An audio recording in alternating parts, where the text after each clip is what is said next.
Hundreds of macaques, marmosets, and baboons are provided annually to Australian research laboratories at 3 government-funded breeding facilities. Hidden from public sight behind intense security, these laboratories carry out a variety of biomedical experiments on these highly intelligent animals before discarding them. Other primates are held captive in circuses, where they are released from the extreme boredom of their cage only to perform for spectators.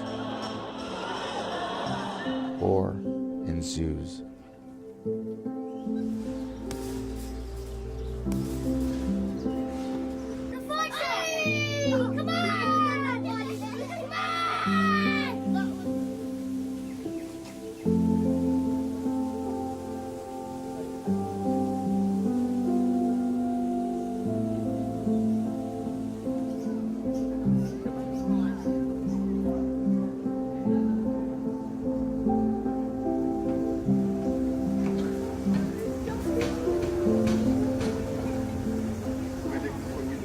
Captive lions and tigers in Australia serve the same purpose, living a life of boredom and frustration for the entertainment of paying visitors.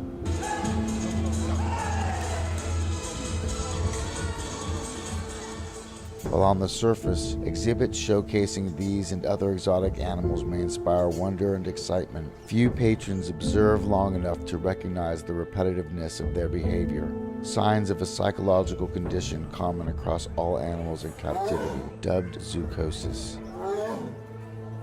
In the tropical heat of Queensland, SeaWorld hosts Australia's only captive polar bears. These animals are naturally adapted for freezing Arctic conditions and have been found in the wild to swim over 70 kilometers in only 24 hours, with an average travel range of 3,000 kilometers per year.